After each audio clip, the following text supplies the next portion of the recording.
We are good. We're prepared for liftoff. Is everybody almost here? Okay. Good morning, everyone.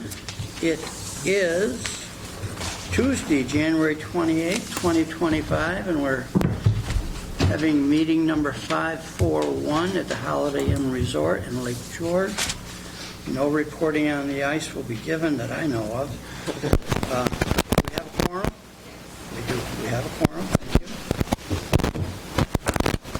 Item 2 will be the approval of meeting minutes and fiscal actions report for December 2024. I'll make a motion. Motion's been made. Second. Seconded. Any discussion? Hearing none. All aye. Aye. Abstain. One abstain. Okay. Item 2B, approval of fiscal actions report for December 2024. So moved. Second. Approved. Motion made, second. Any discussion? Hearing none. All aye. Yep. Aye. Carried. Thank you. Thanks. Item 3, project review actions report. Mr. Stanek. Resolution 2025-01. Accept project review actions report. Whereas the commission has reviewed and has received and reviewed project review actions report verified by staff and dated January 2021, 2025. And the project review committee recommends acceptance of the project review action report. Now therefore be resolved that the commission directs that the project review action report be incorporated in the minutes of the full commission meeting. So moved. Second. Motion made and second. Any discussion on that? Hearing none. All in favor? Aye. And that's passed. Speeding right along to item 4, which is a resolution of remembrance and recognition of a former Lake George Park Commission Chairman, Carl DeSantis. As most of you probably are aware, Carl just passed, and he was a chairman of the commission years ago. I have a lifetime relationship with Carl and the family. My mom worked at the Hojos in the mid-50s, and when I graduated from Paul Smith's, he was not intelligent enough to give me a job as the manager of the old Howard Johnson's Club in South Bend Falls. And about a year later, he said to me, "How old are you?" And I said, "I'm 20, Mr. DeSantis." And he said, "Holy crap, don't tell me you did that." I lasted another year, and then moved on with Howard Johnson Company for a while. But anyways, the one thing I do remember about him, his and Barbara's gift to Sandy and I for our wedding in December of '59 was the wedding cake. So remembering, whereas the Lake George Park Commission is the New York State agency charged with the long-term protection of Lake George and its many users, and whereas Carl DeSantis, a lifelong Lake George advocate and friend, served as a Lake George Park Commissioner and chairman of the commission from 1991 until 2000. And whereas Carl DeSantis was a longtime respected leader in the Lake George region, being instrumental in working to rename the town of Caldwell to the town of Lake George in 1962. Whereas Carl passed away recently, living 98 years.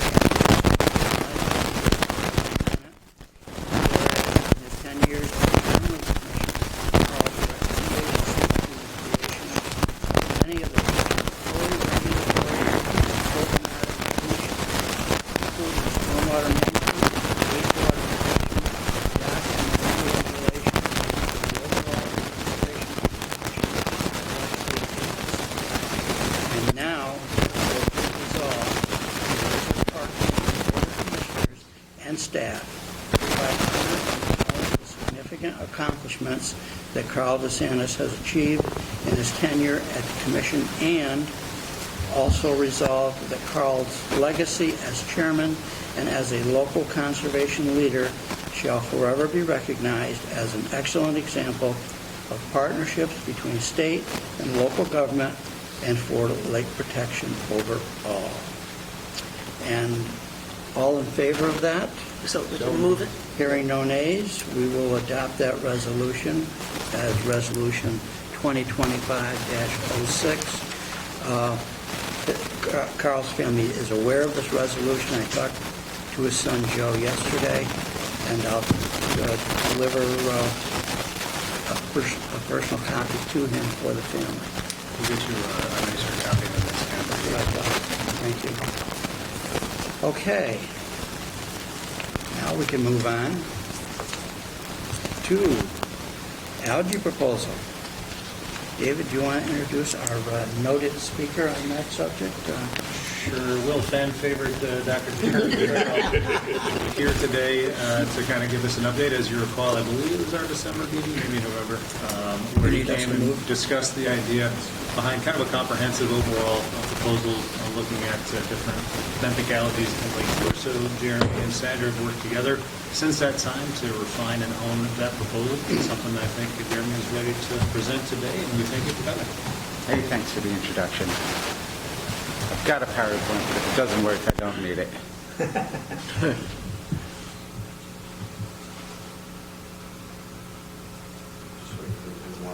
Okay.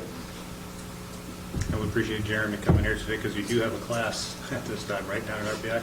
Yes, I do, but it's good to play hooky every now and then. Appreciate that.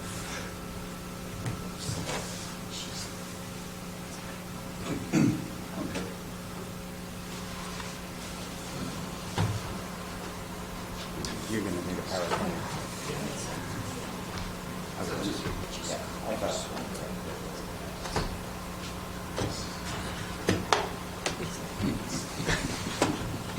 The last second, sure, Rick. Technically, We can cock our heads. we're always at the cutting edge of tech at the park. My OCD is going to get the better of me. Is this the first time with our new A equipment? little more to No, the they right. set the tables up too far away. I don't have the Zoom features. There we go.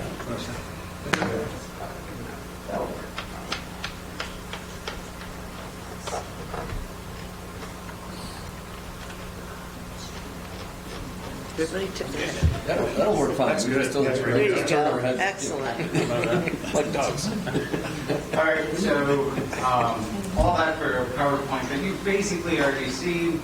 I just wanted to be here to answer any questions and just go over the individual pieces that have changed a little bit since we kind of refined the process. So assessing Lake George algal ecology, I kind of love that name. I know it has algal in the same name, but it's still pretty good. Okay, so that's me and Sandra, TI. That's cool. And you guys know you're the Park Commission. The goal of this study is to develop an understanding of the current benthic algal population in the nearshore. So all nearshore work in two different directions, and relate the findings from both of them to localized issues, including land use, invasive species presence, chemical, physical attributes that we also collecting at the same time. We've got two different directions to go with this. First, we have a point assessment. So at 100 locations along the lake shore, we're going to identify the location, take our benthic torch, collect samples from 5 locations in that one little location. This is all within 1 meter depth, so like 3 feet and down. Put this on 5 rocks and take an assessment. It tells us how much total algae is on those rocks, and it breaks it down into 3 different subgroups of the types. We will, on one of those rocks, scrape the algae off and put it into a new instrument we've in the process of purchasing a flow cytometer, a flow cam. Basically, it shoots a laser through, and anytime the laser is tripped, it takes an image of the algae that goes through this little thing. We have an image documented of what was that. As far as the algae is concerned, we're building libraries to do an auto image recognition on what this type of algae is. And so from this work, we'll be able to build a really nice library of the benthic algae. So in the future, when we put a sample in, we'll have this library already ready to go. And just push us that much further in an understanding. You're down the road and this side. How many samples will you take at a particular spot in what intervals? Okay, so this is all dedicated to an August sampling for the point assessment.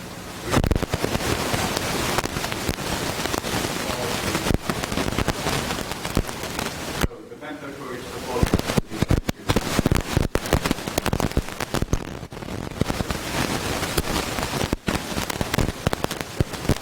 So basically, one day you take a sample and you won't revisit that particular spot.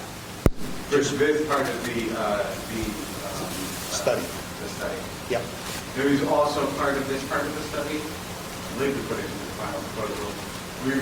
We said we would go to 25 locations based on, Joe called me up and says, I've got a bunch of algae on my dock, we're going to put that as part of this. Yep. Kind of like a subset of it, not necessarily the scientific publication, but more of an outreach, and maybe we can something out of it. So you're not interested in taking samples June, July, August, and trying to understand how this thing is growing or what is, So the phenology of it is the next part. Yes. okay. Sorry.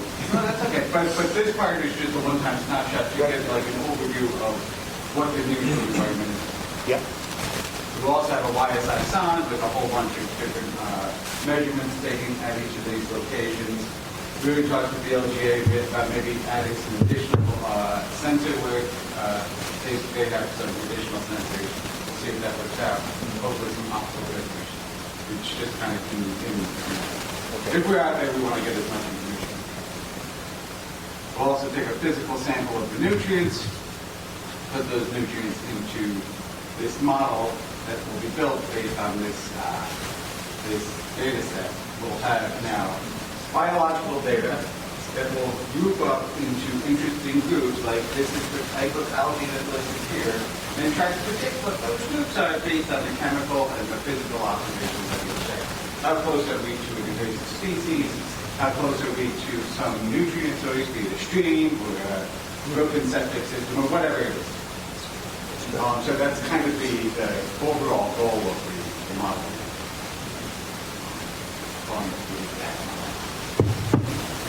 So that's the first section, and then the second section is this day-wide assessment. And we're going to do this once per month through the May through October season.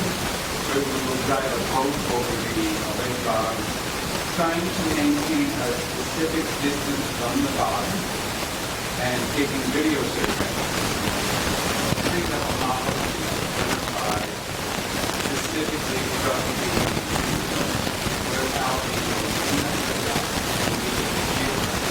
so we'll be able to build on that on more day-wide scale than individual points. We'll be able to do this over time. So you can see the growth here with the tag of how the blue map ended up on that. Specifically in the southern end of Basin Bay, there seems to be like a recurring better help on that. So we want to kind of look at that over time and see how that should be.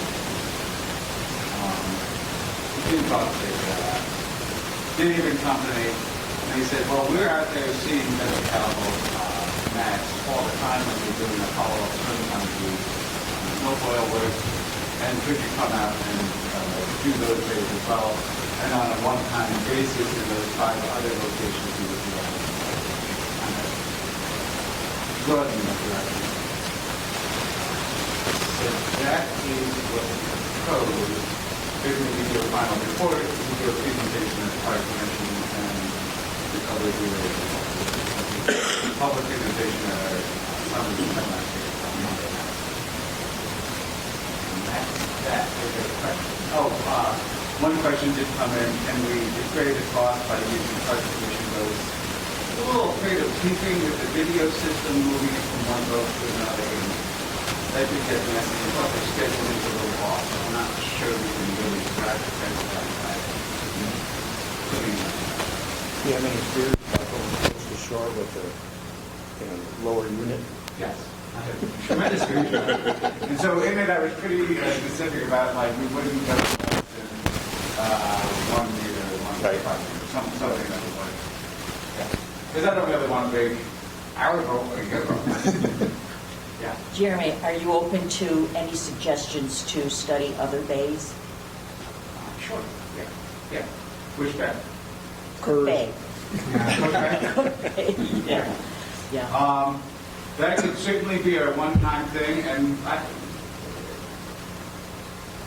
what I don't want to do is overpromise, so we will definitely do it at least once this summer, but I don't want to overpromise and say we'll do it every No, I year. understand. Just, I mean, even if you could come up in August when the blooms start, Yeah. just to get a mental picture and see what's going down. Yep.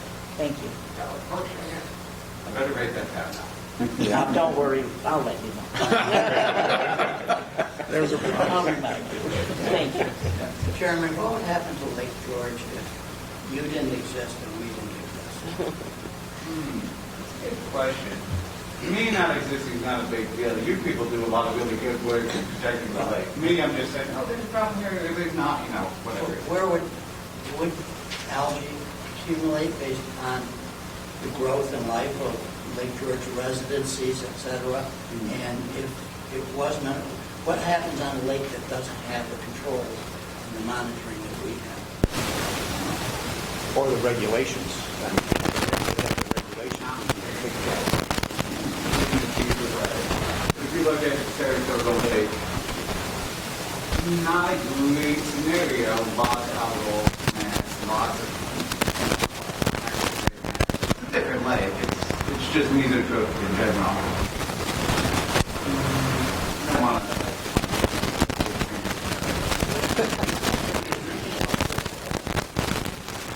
I mean, without the discussions that like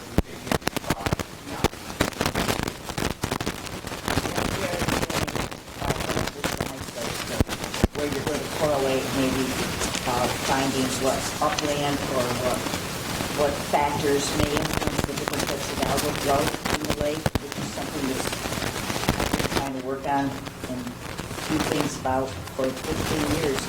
But if somehow you could connect this with the septic initiative, because I truly believe that, we get all those systems inspected, and the ones that need repair or replacement that's going to go down, we're going to see a change in the algal growth. I mean, I would love to see if there's a correlation there. I'd love to see what the data says. I suspect you're right that there will be a relationship. Maybe identifying specific sites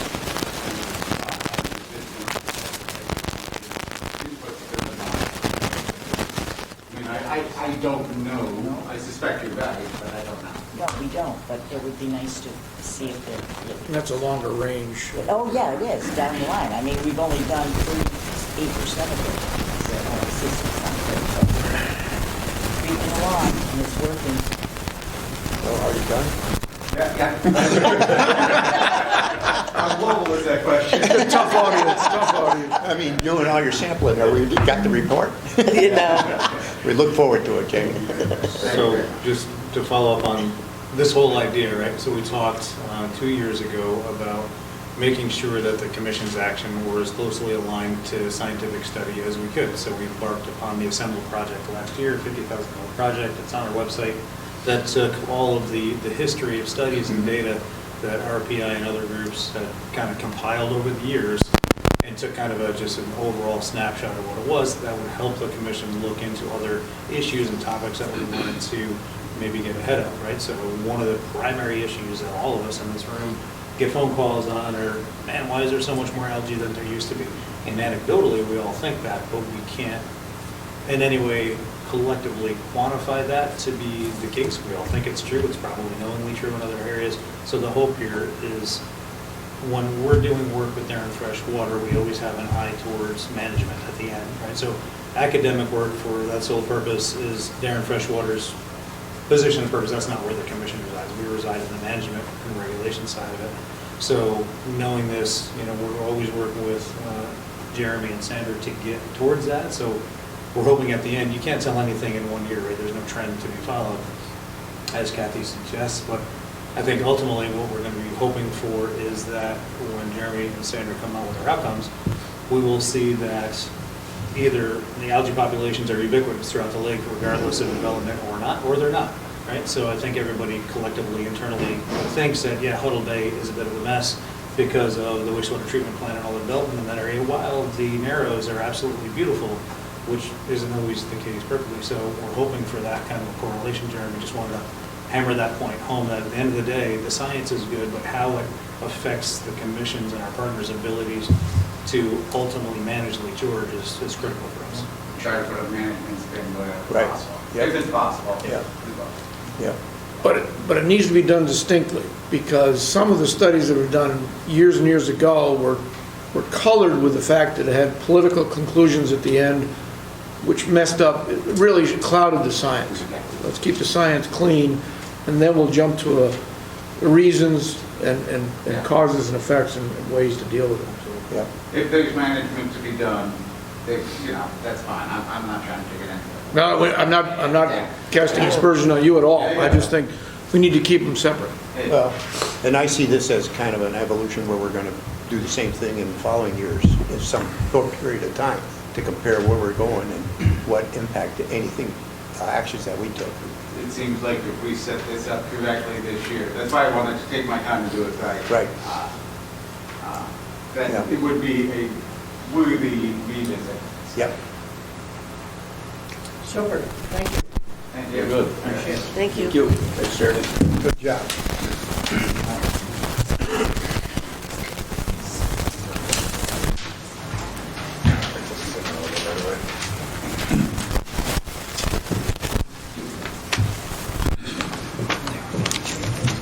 Yeah, it's just going to be another presentation momentarily.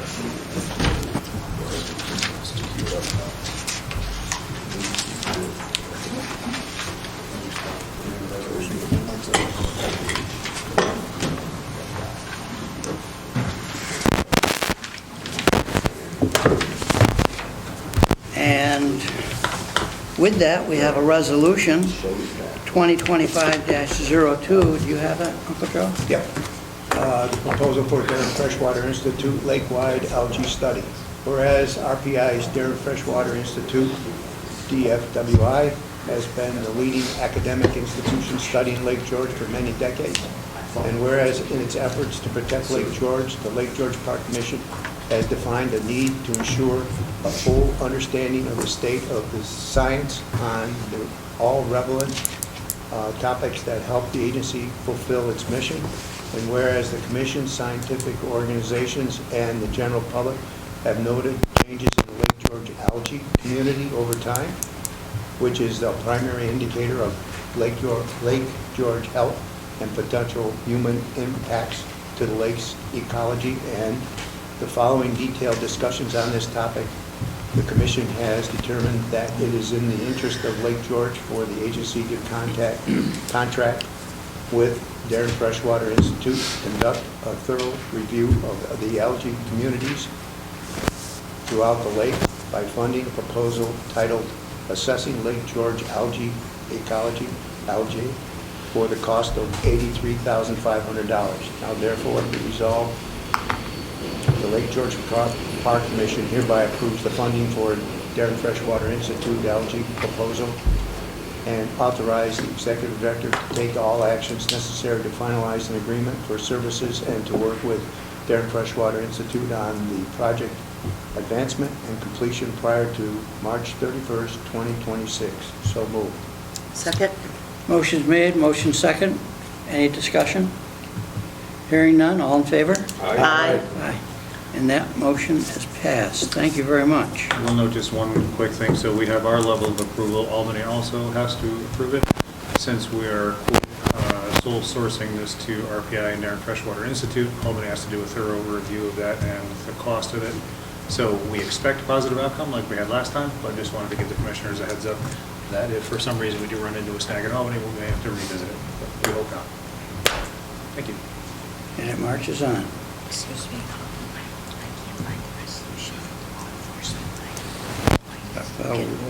We'll work that out.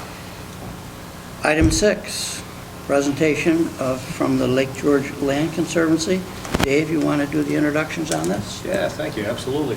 Mike Horn is with us here today. Mike is the Executive Director of the Lake George Land Conservancy. The Land Conservancy has been around, Mike will tell you how long, but very long time. They do excellent work. I've been to a couple of their different annual meetings, and it's pretty stunning the amount of work that they get done. I think their tagline is, we protect the land that protects the lake, or something to that general effect.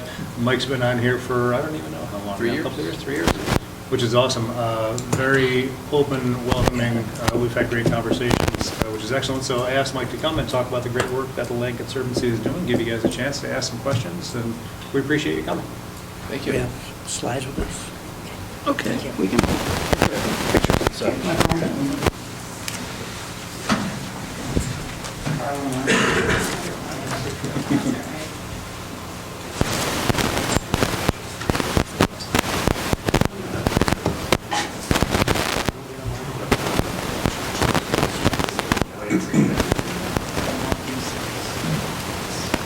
All right. Well, thank you, Dave, for the introduction. Thank you to the Lake George Park Commission for having me here today. I am Michael Horn. I'm the Executive Director of the Lake George Land Conservancy. And what are we all about? Our mission is to permanently protect the land that protects Lake George. We just heard a little bit what happens on the land doesn't stay on the land, right? The Lake George Land Conservancy, we are an accredited, not-for-profit land trust. We work with willing landowners and other partners to protect land that protects the world-renowned water quality of Lake George and the natural resources of the Lake George watershed. That's our mission, right? Our success greatly depends on the people who love Lake George, who are passionate about this place, who want it to remain clean and beautiful for future generations, and that's what we do. We've been around since 1988. And we're governed by an independent board of directors. We have 17 directors currently from all around Lake George.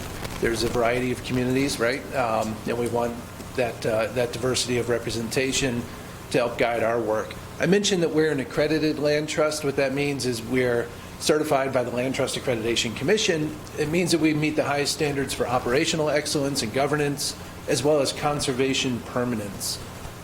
We have 7 full-time and 2 part-time staff. Nice picture of us sitting on the front steps of our office in Bolton Landing there. We work all around the Lake George watershed. We'll talk about that a little bit more here. Since 1988, we have permanently protected 12,476 acres.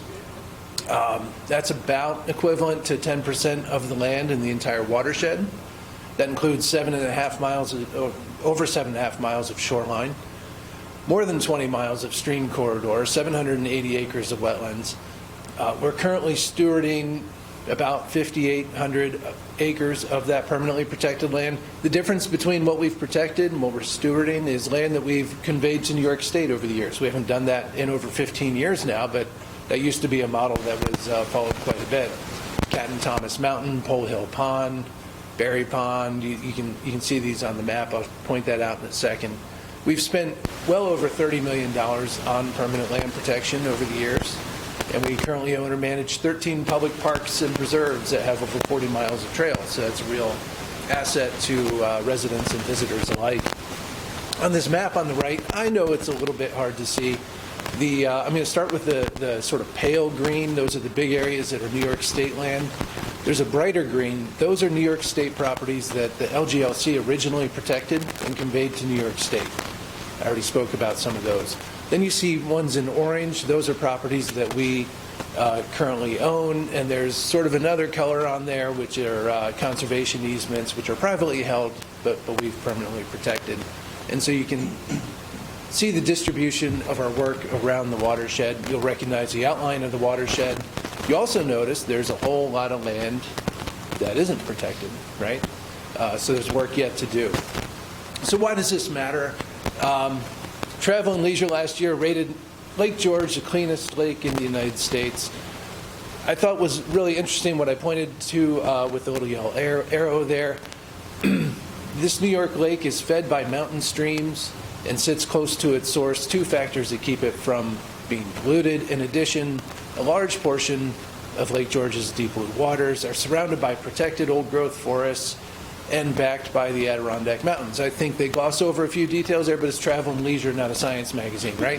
But this is tied to the tourism industry. It's tied to Lake George, which is the economic engine of our region. We all know this. And protecting the land around Lake George and keeping it green and pristine is critical. The reason is, as we think about a watershed, what's going on? The water is flowing over the entire watershed, right? Roughly 58% of the water in Lake George is from surface water that has flown over the land. So we think about the headwater areas of streams. This graphic is from the US EPA from a appropriately titled document called Advancing Watershed Protection Through Land Conservation. That's what we do. So headwater streams, they strongly influence the health of downstream waters because many headwaters have been lost or altered due to human activities. They can be good protection candidates. We think about this a lot. Where does the stream start? That's where the stream is just starting to come together, from the rainwater, from the snow melt, even natural springs. Natural infrastructure like forests and wetlands really support watershed health. They prevent, they reduce erosion, they regulate pollutants, they can soak up rainwater, recharge groundwater, preserving natural flow patterns, critical for habitat as well, and can minimize flooding. Riparian zones, we think a lot about stream buffers, going beyond regulated amounts just to get that extra ounce of prevention. And that's a lot about what we do. So when we think about these concepts applied to Lake George, it looks something like this. I know these are a little bit difficult to see, but the impression is really important. On the left, you see the streams all around Lake George and the tributaries. The takeaway is there are a ton of them, right? There are so many streams. We know this, you know this, intuitively from going around. The map on the right shows where the wetland areas are, those larger green blobs. So anytime we can come across an important stream corridor or some wetland area that's an opportunity for land protection, you're going to get an outsized benefit for water quality. When we think about land use at Lake George, we're incredibly lucky. About 92% of the Lake George watershed is natural land cover, and only about 1% is built or hardscape. Okay, when we think about rooftops or driveways and roads and things of that sort. Roughly 50% of the land in the Lake George watershed is permanently protected. That's primarily New York State DEC land, also LGLC's contribution to that. There are other lands as well, such as municipal or county lands and things of that sort. Land conservation to protect Lake George's water quality is an identified priority in all kinds of plans. The New York State Open Space Plan, the Lake George Harmful Algal Bloom Plan, the Lake George Watershed Action Plan, the Drinking Water Source Protection Plan, and more. This is a recognized, widely recognized, scientifically proven method to protect water quality. And I would note that preventing water quality is incredibly more effective and less costly than fixing problems once they've occurred. I quote Benjamin Franklin here. I don't think he was talking about water quality, but an ounce of prevention is worth a pound of cure. We firmly believe in that, and we feel strongly that the investments that we're making are incredibly important to the future of Lake George. I am, at this point, unable to help my daughter with her calculus homework, but I can do this math. If 92% is natural cover and about 50% is protected, that tells you about 40% or about 50,000 acres of natural cover is vulnerable to some degree to conversion to a different use, whether it's logging, whether it's conversion for residential development or second homes or what have you. So that's, I'm not saying that all 50,000 acres need to be permanently protected, but it's really something that we think about quite a bit and should not be taken for granted. So the Lake George Land Conservancy, how do we think about this applied here at Lake George? We want to permanently protect the important natural lands at a pace that secures Lake George's future, and that pace is really important to us. We do this in a number of ways. We own land, we hold conservation easements. We're always focused on water quality. I've talked a lot about that. We also consider the natural habitat. We think about the scenic beauty of the place. Historic value is also something that can come into consideration, and of course recreational resources as well. The beautiful thing about land protection is typically a piece of land does 2, 3, 4, even 5 of those things, not just one. We work closely with communities all around Lake George, and we want to make sure that our work is aligned with the community's priorities. And I'm going to move on. So what do we think about when we're evaluating a land protection opportunity? I've touched on these. Water quality. So what do we look for? Intact forests, wetlands, stream corridors, shoreline protection, of course, steep slopes that could be vulnerable to erosion if any disturbance occurred to that land. We think about natural habitat in the form of unique or threatened flora and fauna, high quality habitat. The scenic value, the shoreline, of course, the ridge line. We should not take for granted to have undeveloped ridge lines that provide the backdrop to this beautiful place. Historic value, particularly important near the forts and associated lands. Recreation, hiking, birding, hunting, snowmobiling, mountain biking. There's so many opportunities, and we want to make sure that we're playing an appropriate role in that. We think about the development risk of a given piece of property. What is the likelihood that that land will be converted to another use?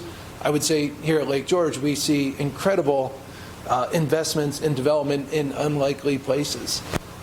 Folks are willing to spend big to get their little slice of heaven. I do not blame them.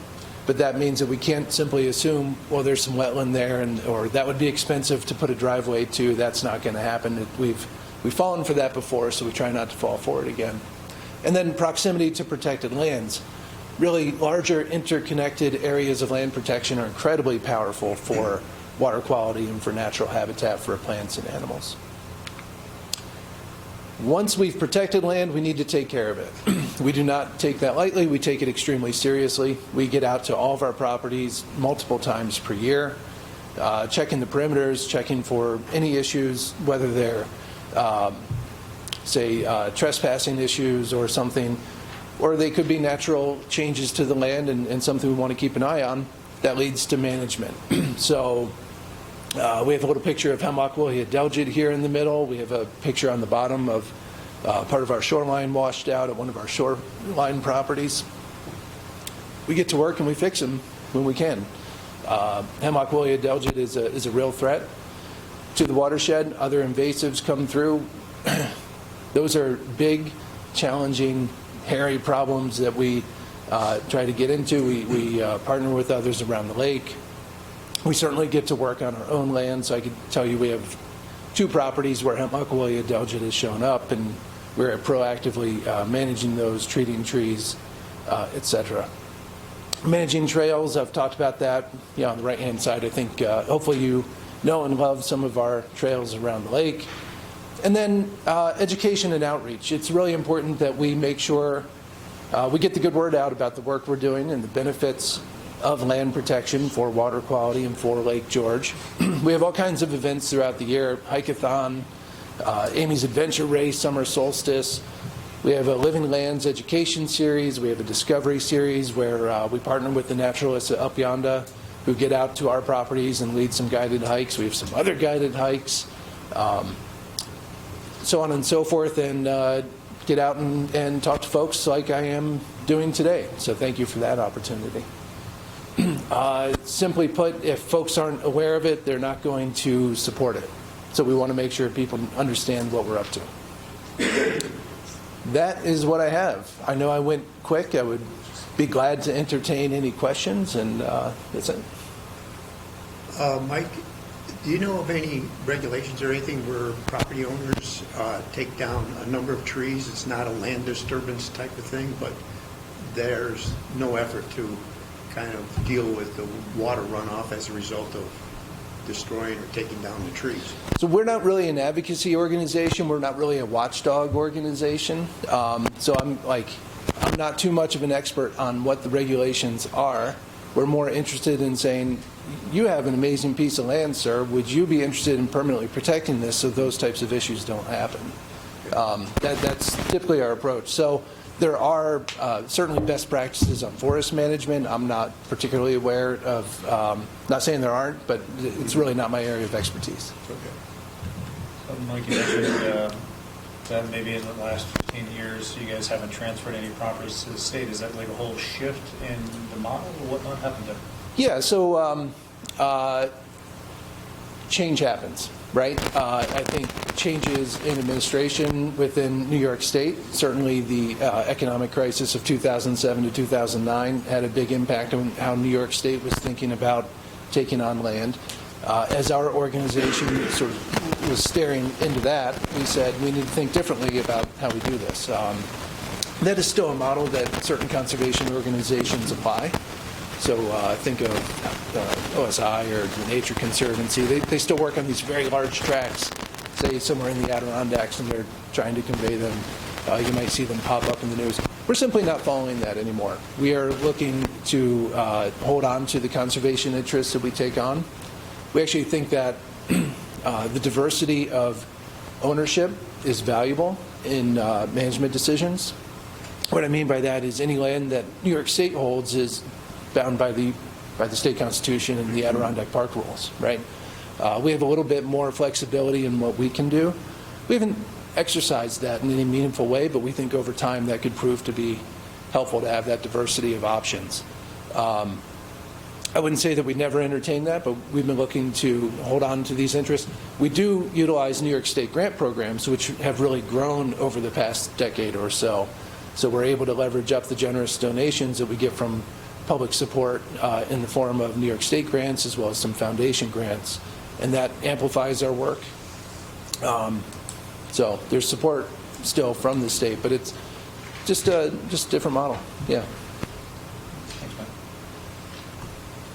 Thank you. Thank you very much. Very You're nice. welcome. Thank you for what you do. Thank you. That's a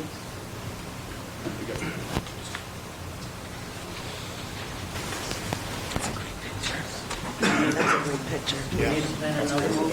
Yeah.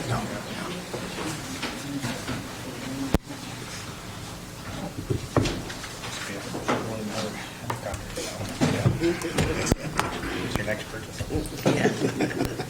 After the chat. There's nothing like surrounding yourself with people that know a lot more than you think you do. Or me personally. Okay, continuing on with our agenda for today.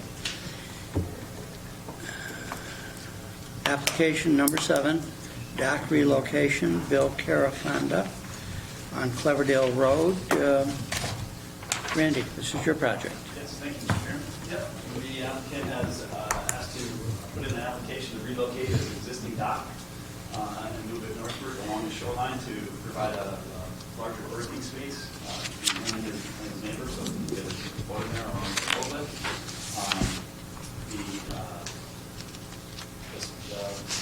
Basically, is creating about 15-foot berthing space.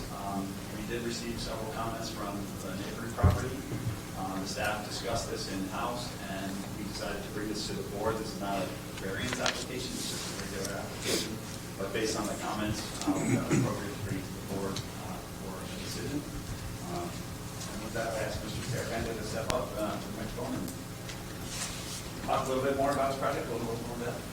Good morning. Thank you. Good morning. I'm not used to doing this, so I apologize if it's a little rough, but if you allow me just like maybe 5 minutes just to kind of go over the background of why we wanted to put the modification request in to begin with, the process that we took to do that, to go through the permitting process, and then why we feel that the design we came up with was a safe, practical, and responsible improvement of our nonconformance. I'll start with in May of 2023, my wife and I, unfortunately, she's homesick, but we had been looking for a house for 3.5 years in Lake George. I'd grown up on the lake, met there on the lake. Our kids all were, have grown up with the lake. We finally found a house of our dreams, and it was this property, 280 Cleverdale Road. And what really struck out to us was that for a 60-foot wide or whatever shorefront, it had incredible amount of swimming area, space for family. We have 4 kids, an extended family that love to play in the water and all that, and a dock that was situated with, on the right-hand side of that photo, berthing for a boat, or that's what we wanted to ensure. So as part of our offer, we only had one contingency on the house. We didn't care about the condition of the house. It was just that we could have south side docking rights on that dock. So the previous homeowner, Michael Montemanaro, sent us, I put it in a package that I think was provided to the board, an email stating that, yes, he had historically had a boat there. They had rights to put the boat there. Our lawyer, when we were purchasing the house, said, well, maybe you should still get something from the regulating commission. So we sent a note, or we had communicated. Jason Kakinos had sent us a note on June 28th of 93 that said there was berthing acceptability by the permit for 10.8 feet. So you were okay if you could stay within those confines. So we went forward with the purchase of the house. We were excited, ecstatic, and then 2 weeks after we bought the house, we received a notice that the berthing rights were overturned because there was an error with the survey and the permit. The permit had shown that it was actually parallel with the dock adjacent to ours, the property line extended, and it was actually on an angle. So we were devastated. We just spent over asking price for the house because it was a unique property, and we had one contingency that we thought was closed, and it immediately became unclosed. And so we met with our realtor. We actually met with Joe on a couple of occasions, exchanged emails, and what we ultimately decided to do was go toward, in the words of working with Joe, improving the nonconformance. There's all sorts of nonconformances on the lake that you know better than I. I've got a much better appreciation for this permitting process than I ever wanted to know, and I hope I never have to go through again. But we were going to improve the nonconformance. And the nonconformance was to the permit as well as just the statute nonconformance to the setback. So we decided to delay the permitting process because we couldn't find a dock builder, so we went through last summer without doing it, and then we finally put a permit in place in November of this year. We went back with a setback, not the 11 feet that was in the permit, the original. We decided to just move the dock just end over end and make it 16 and 12 and a half feet, 16 and a half and 12 and a half feet. We submitted that. We got comments back that the primary comment that I saw most concern was safety of swimmers, safety of the dock, and safety of property. So Randy had commented back as part of the process that would we be open to changing the orientation of the dock instead of 12 and a half, would you extend it? So we decided, yes, we'll change the orientation of the dock on the lakeward side. That provided over 15 feet from the extended property line of setback on the lakeward end. And we also decided, because of the concern for not wanting to impede the water, that we'd go ahead and we'd put a boat lift in to make sure that we could avoid any allowances for fenders, buoys, or all that. We'd be able to go right up tight to the dock because we wanted to make sure that we were maintaining compliance at all times. So we went through that. It was I got to be honest, it was an incredible financial hardship that we never imagined it was going to be. This is approaching like $70,000 for the dock move and the lift. When we had a dock that was just resurfaced in 2019, at the time that we bought the house, thought we were going to be just putting the boat there and enjoying all of those elements of it. But with that said, we did decide to open it up to 15 feet. I did some studies in terms of, what's an allowable or rule of thumb for a safe access or approach to a dock from a separation from the distance from the dock. Rule of thumb was 1.5 times the beam. Our beam boat is 8.5 feet. That's 12.75 feet. We're at 15, so there's even additional margin. Plus, we're going to be sitting right on the lift. So ingress may, so the other point as part of this process that we were trying to address was, and I appreciate some of the board members coming to the house for the site visit on Friday, Kathy Lombard said, what about northerly winds? And so the northerly winds, still with the 15 feet, we think that's an acceptable amount to contend with. And I'd also just add that our neighbors to the north of us, the Romeos, they put a new boathouse in with a setback that's 11 feet from our property line, that, and they park a boat on their south side of their dock. We've never had any issues with northerly winds or concerns with them with regards to encroachment on the swimming area. The space right now with a setback is 15 feet from the extended property line. It's almost 20 feet from the Wishart's dock, so we think that that's more than reasonable distance for safe boating and access and egress. The one thing that did come up in this process too that was really kind of alarming for us is that as part of the concerns echoed by the Wisharts, and I appreciate them bringing it up, is that they said that they would start, now they intended to start putting their wave runner on the north side of their dock. And the way that property line goes, at the maximum, it's 5 feet of property line from the end of their dock, and then it shrinks down. And at about the 12-foot mark or 11-foot mark, it goes down to like 4 feet of property line. But the concern about the boater safety that they had articulated about us navigating, we had never thought about that with like a watercraft if they were going to put a wave runner or anything like that, because us moving the dock now, we are definitely going to be using that water more. It's been kind of a dead space for us, but now that we are moving it, we are going to use that for basically paddleboarding, whatever access to whatever we need to do. And I don't know if this is the right format or just find out how a read on even putting that wave runner, because the wave runner, I think they were talking about us damaging potentially the wave runner sitting right on the property line. And I just asked the board, I mean, if we have to run by a rule of like 1.5 times our beam, when there'd be something for the water-powered craft on their side to be allowed to dock there. I mean, it's a concern for us that now that we are going to be swimming there, that just safe boating practices and a read on that. So, the crib design, I'll just say the last thing that I'll say is that I've heard all through here about the storage and the land conservancy and the importance of the lake. My family feels deeply about that. We love this lake. My parents were on this lake. We used to camp and all of that.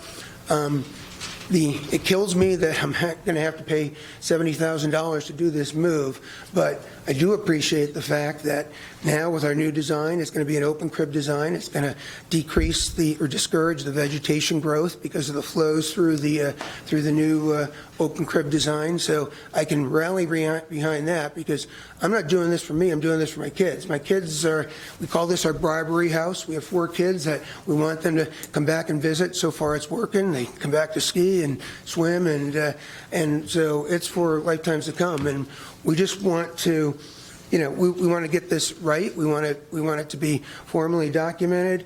And in the end, we believe that this is a very safe. We went through the right processes to ensure safety of everyone involved. It's reasonable. We believe it's practicable. And albeit at a significant financial hardship for us, I think this satisfies the intent of, like the spirit of trying to improve the conformances. The last thing I'd add, it was in the package as well, too. I did do a study on 18 properties. Spent way too much time on this, but north and south of us, and every single property, no surprise, I mean, it was all before the statutes, are non-conforming. But we are, even with this design, better than any of the setbacks of any of the properties north or south of us. So we think it's reasonable. We want to be good stewards of the lake, want to be good neighbors, and so we just ask that you consider that as part of your consideration of our request. Thank you. Okay, thank you. Make yourself comfortable there, and don't go too far away because we'll probably have some questions for you. Is there anyone else here to speak? Yes, please. About this project?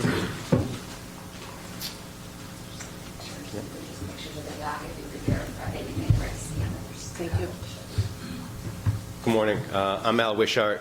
This is my wife, Brenda. We are the property owners to the south of Bill Carafonda's at 278 Cleverdale Road. And I wanted to just, we want to talk about our concerns before you make your decision. One of the things that I think is really important to make that decision is to get an idea of what the history of those docks were. And I want to refer to some of the things that Mr. Carafonda talked about, too. By way of history, we bought our property in 2014. As part of that process, we had a conversation with Dan Davies, who specifically told us that no one could park a boat either on the north side of our dock or the south side of what is now the Carafonda's dock. And when you look at that picture, you have it's not hard to see why. It's incredibly close. If we were to put one there, we would be over the property line, and if the other one they would be doing the same thing. It's like being on that person's dock. Since 2014, we've been under the understanding, as was the other owner, the previous owner of the Carafonda property, that nobody had the right to put a dock there. One of the things that Mr. Carafonda said was that he has some sort of letter from the previous owner, Mike Montemoreno. I didn't see that in the package. But it doesn't matter that I didn't see it, because the reality of it is, in the last 10 years, there's been no boats there. You don't need any other information than you already have, because the reality of it is, if you were to do some sort of research to find out how many boats Mike Montemorano registered with the Lake George Park Commission, you're going to find out it was none. Save yourself the time. He never owned a boat. Right? So he never put a boat on that dock. And quite frankly, I don't have the information to show this, but I was also told that the owner, prior to Mike, so Mike owned the property for 20 years, never put a boat on that dock, never registered a boat. Prior to them, the Cushings, I was told, the people that owned that property prior to Mike Morano, never owned a boat as well. So the reality of it is, the last 40 or 50 years, there's not been a boat on that dock. And that's just a fact. So that kind of happened, and there's been no boats, certainly for the last 10 years, until the Carafondas bought the property. One weekend, I was not there. A boat pulled up. It wasn't Mr. Carafonda. It was either a family member or a friend. Pulled up, and they pulled their boat into that spot where no boats should have been. They stayed on their boat for the entirety of the day. So I got home later that weekend. My wife told me about it. They chose not to address it with the people. I saw Mr. Carafonda down in the yard. I went and had a conversation with him and said, hey, I'm not sure if you know this, but neither one of us are supposed to put a boat in between those two docks.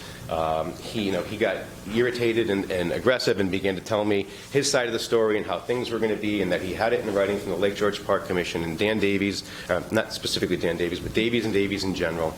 And, to kind of resolve the specific, confrontation there, I said, I don't have, any documents right now. I haven't looked at it. Let me take a look at it, and I'll get back to you.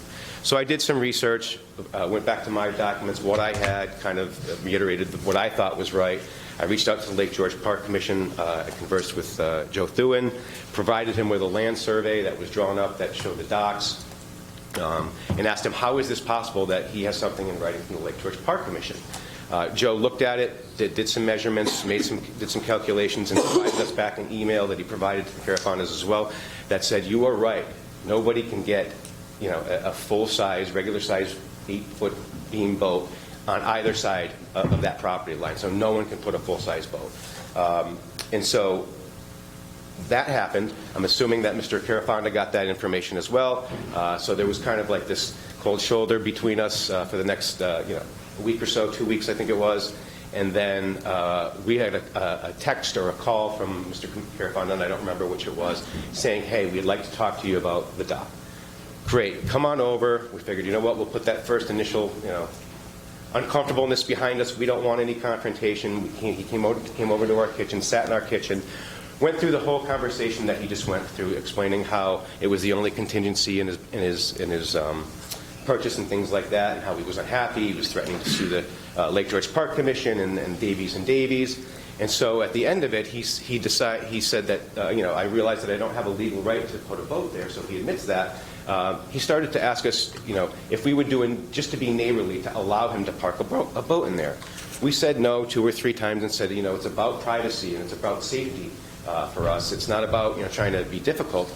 When he realized he wasn't going to get what he wanted, it was the same sort of aggressive irritation in our kitchen, and he basically stormed out saying, well, I hope you're like your new neighbors because we're out of here. And so I didn't hear anything about the property, about the dock issue for a couple of months until Dan Davies, I was walking my dog in the neighborhood, and Dan Davies approached me and said, hey, we'd like to offer you $50,000 to let them park their boat there. I immediately said, Dan, this is not about money for us. This is about safety, and this is about us being able to use our property and have some distance and some privacy. Shortly after that, literally an hour later, my wife and I talked to each other over the phone, and I called Dan back, and I said, Dan, this is such a big issue. I understand that things aren't going the way that, Mr. Carafano, when he bought the property, what he thought was going to happen. But this means so much to us that we actually offered to buy their house. And I only bring that up because, I understand that this is an issue for Mr. Carafano, but it's a huge issue for us as well, to the point where we don't want another house, but we were willing to buy it to protect that situation for which we did buy the house for. And so Dan Davis said he would provide that information to Mr. Carafano. Didn't hear anything for a few days, and I didn't feel comfortable about that because I felt like I needed to have a conversation with my neighbor. So I reached out to him to see if he had gotten a response in regards to the, we didn't want $50,000 to let him put his boat there, so I could explain again. It was about safety and about privacy and about how we use the dock, and also to make sure that he understood the context of why we wanted to buy the house, because we understood his issue. At that point, he said, no, we've changed our mind, we're going to stay. I haven't heard anything about this dock or any dock move whatsoever since then, until I got the notification from the Lake George Park Commission that Mr. Carafano was looking to move that just this minimal amount. Right? And so that gets us to where we are today in terms of the actual history. There's never been boats there. But the biggest issue for me is really safety. I was in law enforcement for 30 years. The last 10 years of it was as a chief of police. I teach safety and criminal justice stuff at the SUNY Adirondack. So I can't help but be worried about safety. It's in my blood. It's what I worry about. And when you look at these docks, all you have to do is look at the picture of the proposed and the existing to see that this is actually making a situation worse. It's making a situation less safe. Because right now, as it exists, there's 12 feet between where Mr. Carafano's boat would be and the property line extended. What they're proposing to do, if you look at those pictures, is basically swap the boat and the dock. And so his boat's going to go from being 12 feet away from the property line extended to 5 feet. That's a significant difference. So his boat is now going to be 5 feet away and no dock in between. Right? So as of right now, there's 12 feet and his dock is in between us. So there is that safety buffer. It's actually making it much closer and less safe. We have a lot of younger kids, younger children in our family who swim off the docks like everybody else does in Lake George. They swim off the end of the dock. And our concern is really that you're shortening that distance to the property line that we use as well. And especially when you think about the orientation, of Sandy Bay. Everybody backs up their boat out to the south, which is towards our property, to head out to the north part of the lake. Anybody that's a resident in Sandy Bay does exactly the same thing. We back out to the right, we go out. And we are concerned that shrinking that distance, just that minimal amount, and putting that boat from 12 feet to 5 feet, makes a serious increase to a safety risk that we are concerned about.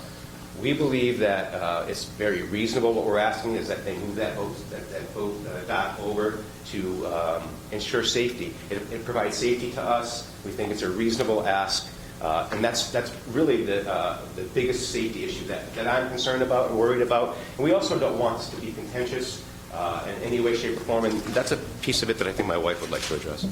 Yeah, I mean, safety is definitely our number one concern, but the other piece of it is just enjoyment of the property and really feeling like our right to use our property the way we want to use it is respected and considered, as we are respecting considering how the Carafandos want to use their property.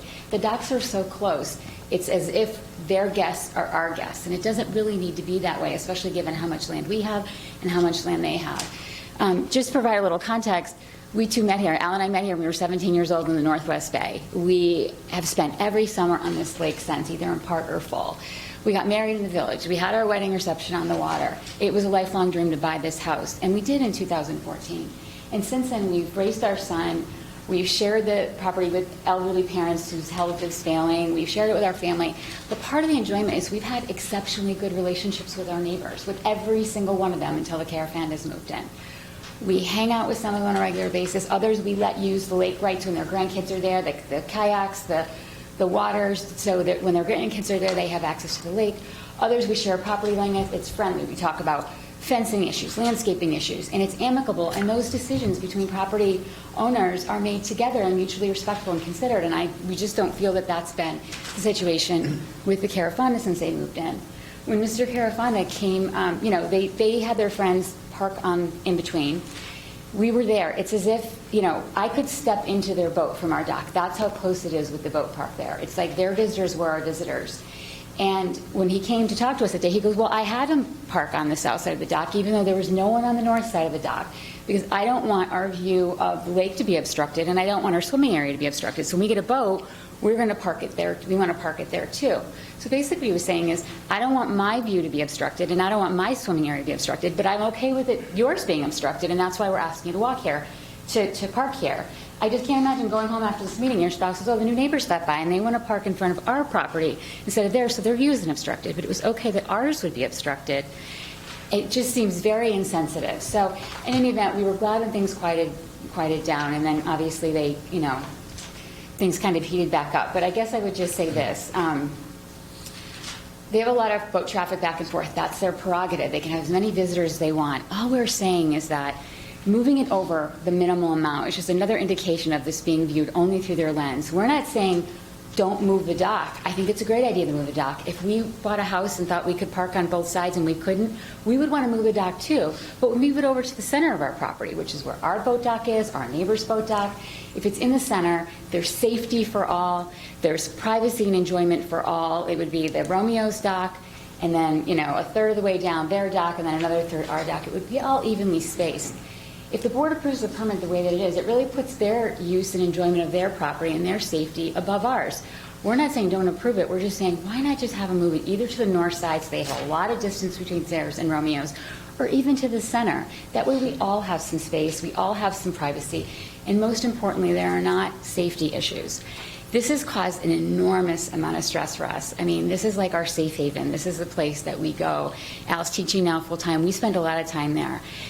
It's so stressful to even be there in this situation. We don't need to be on top of each other. We don't want this type of relationship, and this is unfortunately where we're at. So we just think some separation would be nice for all of us. It still allows them to fully use their property. They're not at any disadvantage.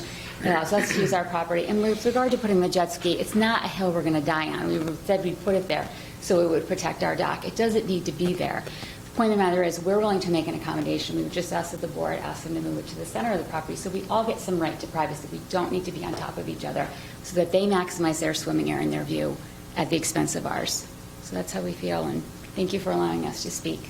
Thank you for your comments. We'll get to that in a few minutes. Commissioner Stanek, you led a group up on a site visitation last Friday? Yeah, we had several commissioners come and reviewed the site. The applicant supplied us with several pieces of documentation, including the survey that he did of adjacent properties and where their dock was, and we talked about different options. We did review the concerns of the neighbors. Both the north side was in favor of the dock and the applicant. And the south side, you heard their arguments. We did consider the safety, and we talked, as I said, about several different options. Maybe Tom and Kathy were there. They could also talk about meeting the regulations. Okay. Who'd like to go first? Tom? Want me to go? Go ahead. Well, I think that after hearing the Wishart's story today, I feel that I have a different view as to what went down last Saturday, unfortunately, because it makes it a little more complicated for me.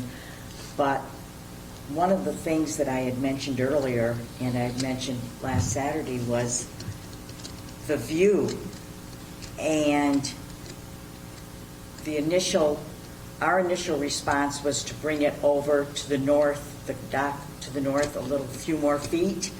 But then when I realized that the applicant wanted to put a lift there, it hit me. Oh yeah, when you put the lift there, that's going to obstruct the view.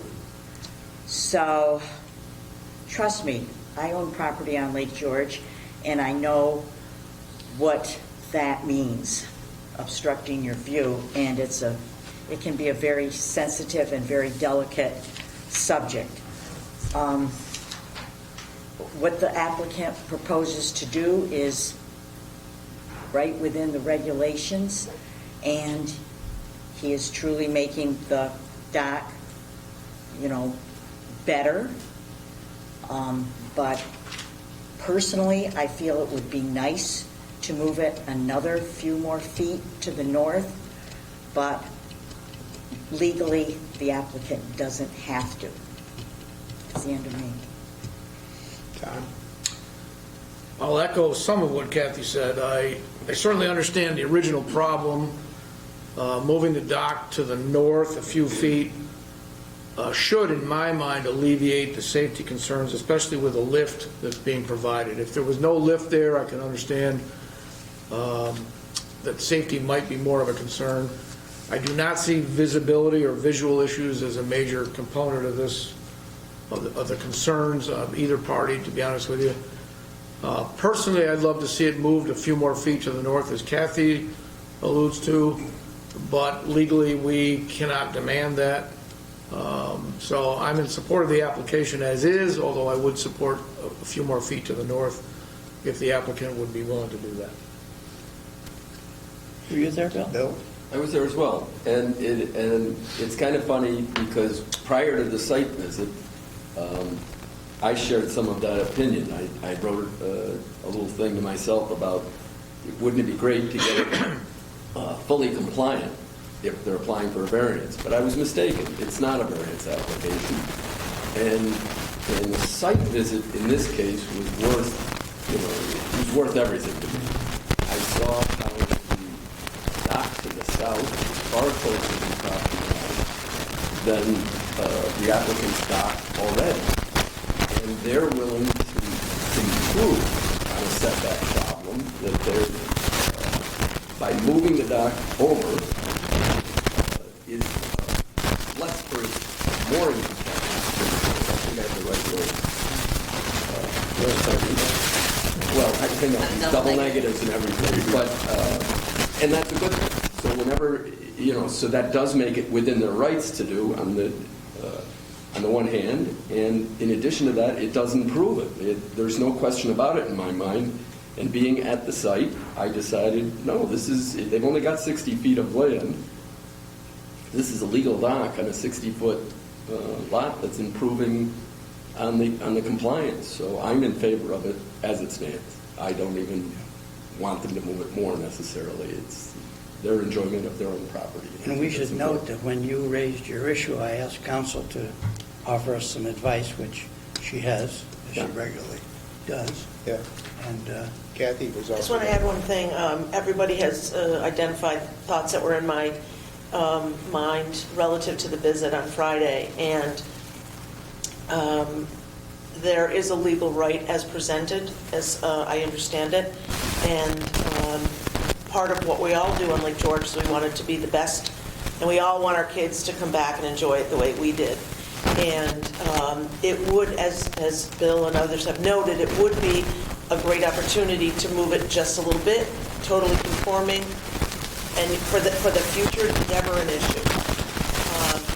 Having said that, that's an opinion, my opinion, but it's based on the regulations that it would be therefore conforming and never have to be a problem ever again.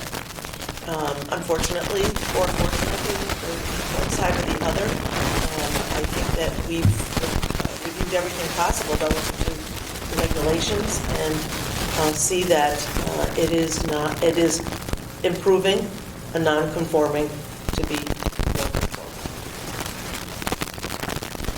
Mr. Farabande, you had your hand raised. You're welcome to make comments. This is not a trial or rebuttal, et cetera, but you're welcome to add or subtract anything that's irrelevant.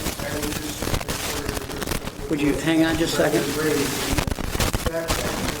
Mr. Farabande, I need to stand at the mic, please, for the record. Okay, just for the record, I just wanted to raise a couple of points that Alan Bender raised, that with regards to the letter from Mike Montemoreno not being in there, I'm not sure why. It was part of our submittal package and was included in the deck that I sent to Randy, so I apologize for that, but it's It's here. Somebody You- parked a boat there because he didn't own one and he never parked one. On the right-hand side there, it said... No, You have to speak Oh, sorry. this way. speaking, no Sorry, no I just conversation, shared no the, negotiation. I just shared the email from Michael Montemoreno.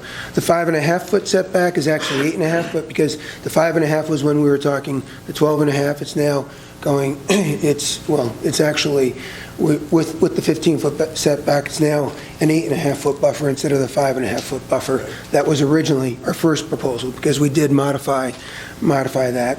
And I do apologize, for the one time that the boat went in there. Our guests, we were new to the house. We said park the boat there. We didn't even know we weren't there. We never parked the boat there again. And I've said this in the other documents, not that it's germane, but the only boat traffic that's ever been coming and going from that dock, 95% of it was me. I was a Freedom Boat Club member, and so we had a number of different boats that we would bring to and from there. That was the benefit of being part of the Freedom Boat Club. But it was, but that's not a spec thing or whatever, but just kind of addressing that. Primarily, the boat traffic is my family, and that's it. Any commissioners have a question from the applicant? I just had one other comment. The safety issue, I keep trying to wrestle with that, if that is something that is decreasing the safety or changing it. And I don't really understand how that's any different than any other lot on the lake. People have docks that point this way, they park boats just this way, they have to back out and avoid the swimmers. I do it every single day that I use my boat. I understand that, and not that you don't worry, because some people don't know how to drive a boat, but it's part of boating and part of having a dock on Lake George. And I don't see that this site is unique in any way that makes it unsafe. Thank you. Anybody else? Anybody have any questions for the neighbor? I have a question. Do you swim on the north side of your dock or the south side of your dock? To answer you, I would say generally speaking, everywhere. We have, most of the kids will use the ends of the dock. But where's the ladder to come back on? They Or do climb right go up the to side. So shore? there's no ladder on any of the docks. They will climb right up the front of the dock to get up. Okay. Or they'll walk into shore, but is that, when they walk into shore, is it on the south side or the north side 90% of the time? I would say the south side. Okay. Well, there's certainly a history on, go ahead, Bill. I'm just asking our attorney if we've gotten to all of the issues that we talked about. If the commission is familiar with 646-1.6A and the requirement that, what you're looking at is whether the application will have an undue impact upon the health, safety, or welfare of the public, of the resources at the park, lead to overcrowding or congestion, or cause undue visual, cultural, or audible impact on the neighborhood or the park. So I think the commission discussed that amongst themselves and listened to the neighbors and listened to Mr. Carapanda. So, I mean, the commission can continue to make this discussion, but if that's your question, that's the standard you have to look at. Thank you. Thank you for a good question. Just to clarify the current application for Randy and Joe, the proposed dock as it stands right now in our application will be 16.4 feet north of the south property line at the shore, and then at the outboard end, it would be 15.1 feet from the property line extension. Is that a correct assessment? That's what the map says. Okay. That's what we submitted last. Yeah. I just want to make sure, we've looked at a lot of different things. I just want to make sure we're clear. Okay. Staff have any additional? Go and go. Can I just say one thing? Just in listening, we didn't realize there was a site visit last week. We didn't know anything about that. But I guess in listening to the feedback, I want to thank you so much for listening to what we had to say. And it seems like it's leaning in the direction of just say it's legal. But there are several board members who suggested that they understand our concerns and that it would just be considerate to move it a few feet. I wonder if we couldn't give Mr. Carafanda an opportunity to answer if he'd be willing to do that. I understand it's legal, and it seems to be leading in the direction that the board is saying it's legal to do, so they feel compelled to do it. But I'm just wondering, since so many seem to understand what we're saying, why we can't maybe give Mr. Carafon an opportunity to say, yes, he'd be willing to move it over a few more feet. That would certainly make us feel better about the safety and having some separation. And it also gives him some separation from us. So I just ask that they revisit that with him. Any further comments? As a grandfather of 12 and owning a home on Lake George at one time, you're both right. Well, you brought that up, and that was what I was thinking as a grandmother. And I don't like to get personal, but just something that my two sisters and I have done when we drew up the LLC for our property.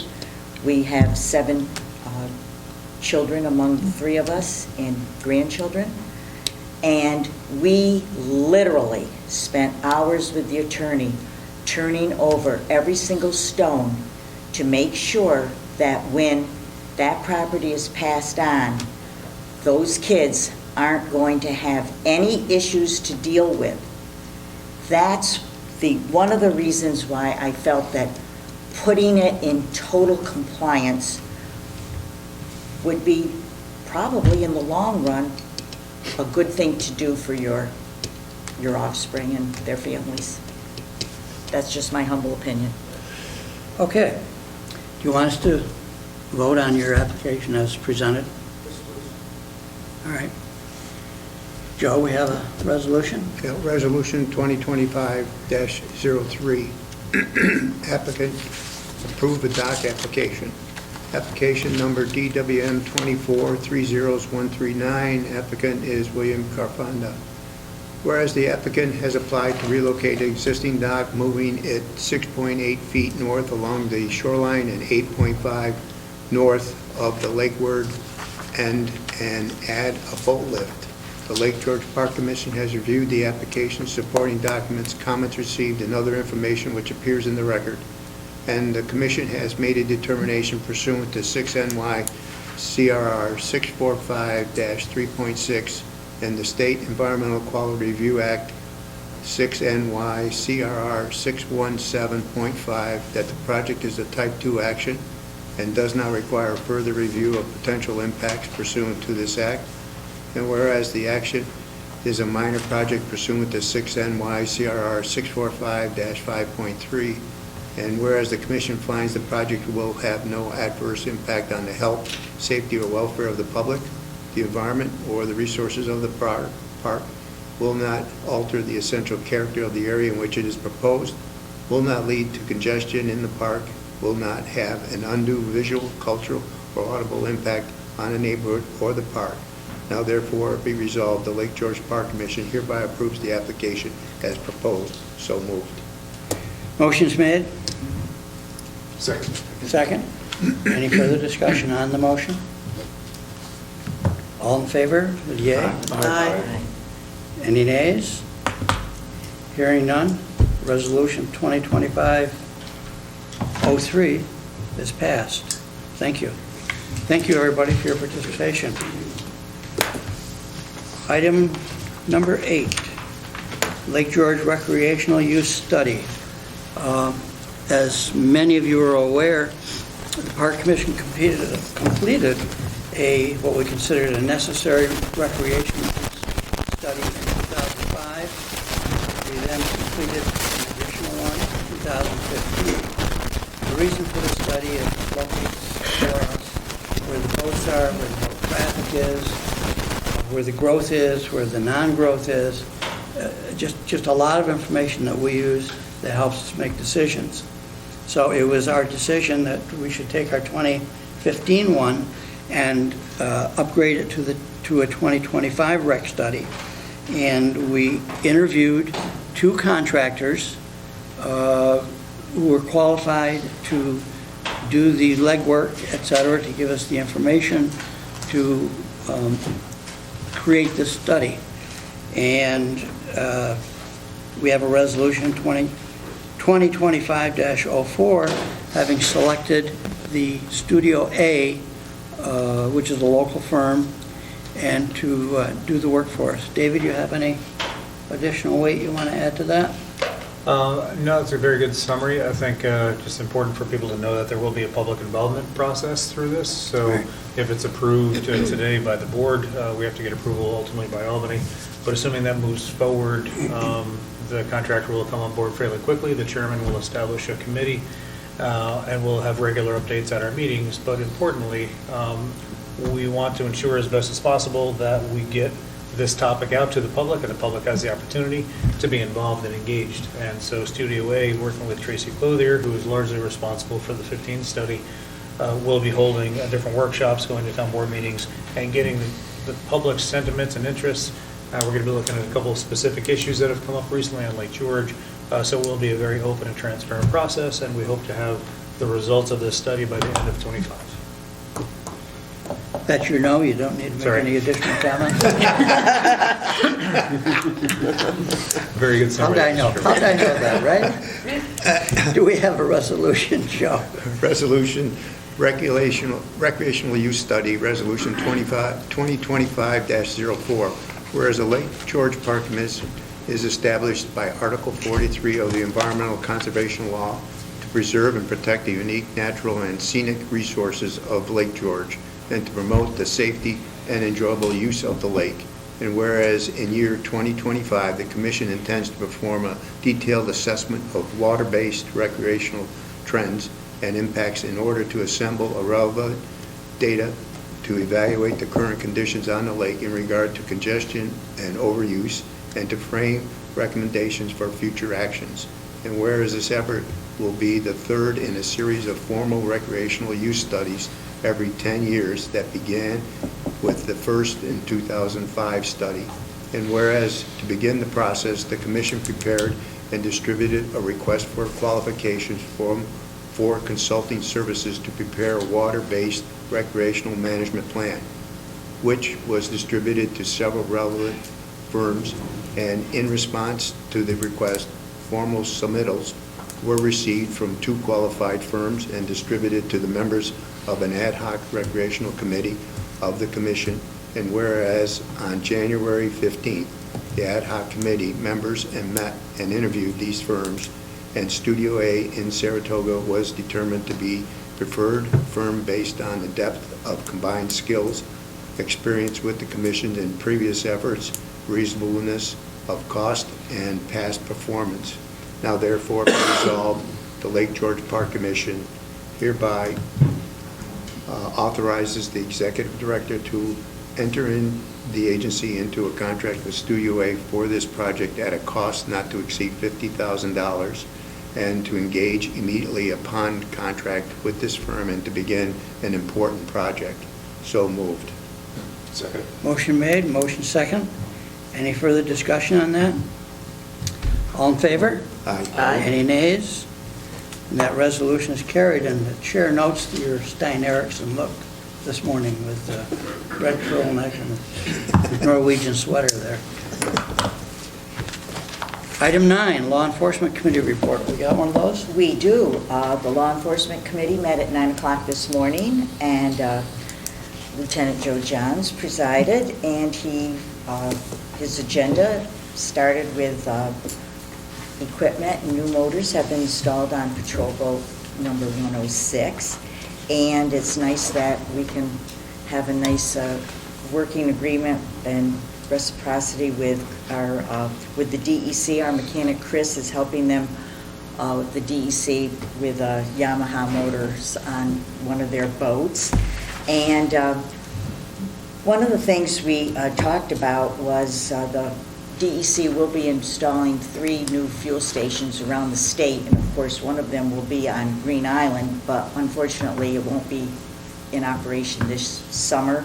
So the Park Commission will be going back to what we've been doing in the past, which, hope I got this right, purchasing maybe $50,000 worth of like these LEX cards, and we will get a monthly bill, and then we'll pay back the DEC when we buy the gas, kind of like last year. Well, I think the wait a minute, I'm sorry, I think I got that wrong. The LEX cards will be with when the new operation starts. But this year, we're going to be doing like we did last year. We'll just buy the 50K worth of gas and use it as we need it. And the Marine Patrol will be holding classes for boater safety courses, which is mandatory now. And right now, we have the dates, May 17th and June 14th, locked in at the Park Commission office. And there will be a class in Bolton in July, and hopefully Joe will be able to put one in April. And there were some other places, like maybe Silver Bay, they have a lot of people there that work, that run the boats, and hopefully maybe they'll be able to get a class up there too. 15 to 25 people max in a class. Most of the classes are only 15. And you can do your class online. It's 8 hours, but you can do it in segments. And then we went into executive session and came out and adjourned the meeting. Is there any additions or deletions to my report? Do you have a resolution? I do. And the resolution says, okay, Resolution 2025-05, acceptance of the law enforcement report, whereas the Law Enforcement Committee met on January 28, 2025, to review matters pertaining to the Lake George Park Commission's Marine Patrol and the Commission's law enforcement program, and whereas active law enforcement cases and their status were reviewed in executive session, and whereas the Law Enforcement Committee has reported on the results of that committee meeting at this full commission meeting, and whereas the Law Enforcement Committee recommends acceptance of this month's law enforcement report. Now therefore be it resolved that the commission accepts the report of the Law Enforcement Committee. Do I hear? Second. Second. Okay. Motion's made, motion second. Motion made. Any discussion? All in favor? Aye. Any nays? Hearing none. That resolution is accepted. And we come to item 10, public comments. I'd like to thank everyone who was here and participated. Do we have anybody who would like to address?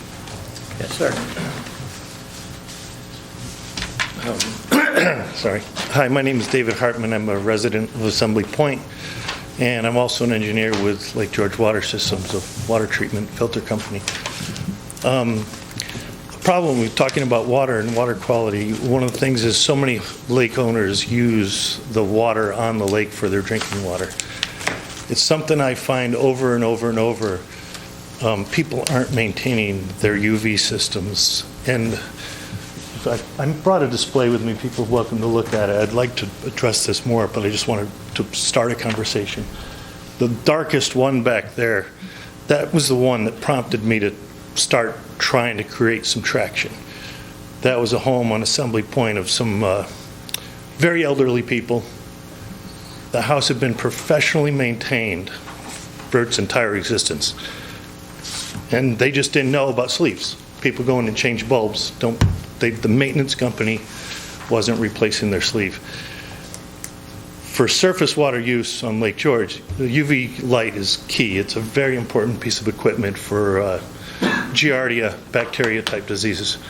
So that's it. I just wanted to start a conversation. I would like to figure out how do we communicate this to residents on the lake, that people are just, they think they've changed it when they changed the bulb. Their plumbing company, their plumber, whoever, their handyman, whoever they hire, thinks they changed it when they changed the bulb. I can tell you in the last few years, the majority of systems that I've seen for the first time, they look like one of those dark ones. UV light works on a wavelength of light. If it's discolored in any way by going through the sleeve, it doesn't work. So we have a weird situation. Anywhere else in New York State Department of Health, if you have more than 25 people using the same water source, it becomes a community water source, subject to testing and oversight and reporting. We have well over 1,000 people, somewhere 1,000, 2,000 people using the same water source. They don't care because we all use our own straw, right? I've talked to the Department of Health, and they're like, yeah, it's just the way. So what I'd really like to find out is a way that, to represent the homeowners on the lake, say, hey, check this out, because I think it's a bigger problem than people think. So. Interesting. I wish Tony Hall from Lake George Mirror was still here, because that'd be a perfect spot for you to go and ask him to help publicize it. Well, I'm going every which way I can to try and create. I wish we had a That's the name. point of building the display, and I'll try and get that around to as many places as I possible. wish we had any authority to regulate what comes out of your water faucet, but we This don't. is an awareness thing. I mean, Right. to me, I would think the Park Commission would know the address and contact information of every home on the lake. If they don't, maybe that's an issue.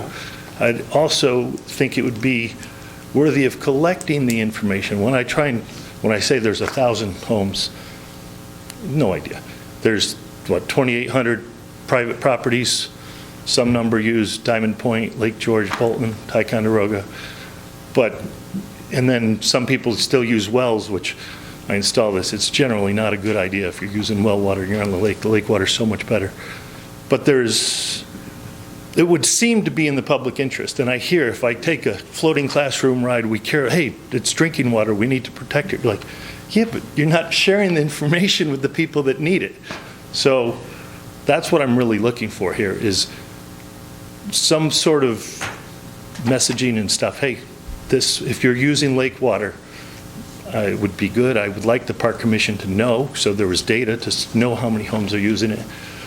There's a lot of other things. I mean, I have divers in the water all the time doing stuff. The way this is done is, it's kind of a free-for-all, and it has been for a long time. Right. There's some real safety issues with the UV lights especially. There's others. Bare copper wires running to lakes is another issue I'll address with a different display in the summer, but that's, yeah. It would seem to me this might be a subject, Dave, that we can put on our list of future things to think about. Not think about, but Yeah, we spoke briefly. This really relates to education and outreach, right? And Yeah. so I believe I encourage you to reach out. You to spoke Lake- with Evan, yeah, the guy that works with me. So talk about this type of topic. Education and outreach is really more the expertise of the Lake George Association than the Park Commission. They have a much more robust outreach machine than we do. Who does? The Lake George Association. Brendan Wiltsey is They're not paying you, right? Like, residents are giving you guys money. wait a minute, whoa, okay. They don't know the I fully information, agree yes. with you. Yeah. The pay here is -0. No, I'm saying like you guys have like wharf permits and you know the names and addresses of every person on the lake theoretically.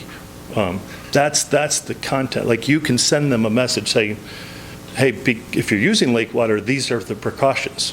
I'm not looking for an advertisement. Like I said, this was the last, that one was just like, that was really bad.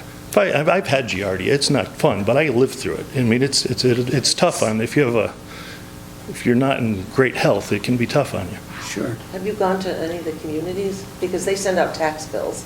Yeah, that's another. I They just have built the everybody, display. believe me. I drove the display I finished it for this meeting, and it will be. That's good. I'm going to reach out to LGA, like David mentioned. I appreciate the They have a new executive director, insight, Brendan. and each of the communities as well. Sure. But it was, I guess, when you look at the lake, the hope was that the people that most represent the people that own the property in the lake would be able to help as well. So that's why I'm here. I don't really know what we can do. I am or have been a water treatment operator at Ticonderoga for over 45 years, and we have a UV system, and we replace the sleeves and the bulbs every year as per code.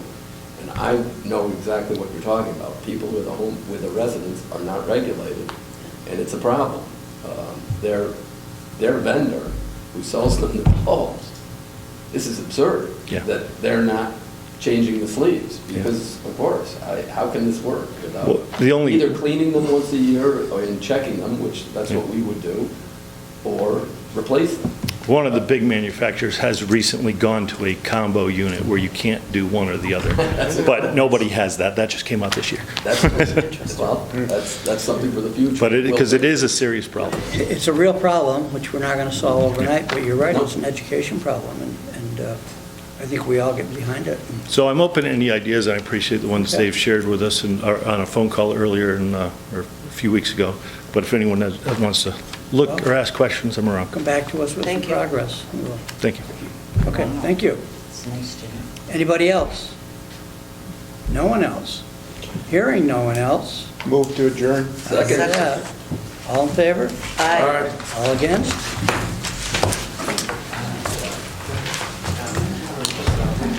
How many things to worry about?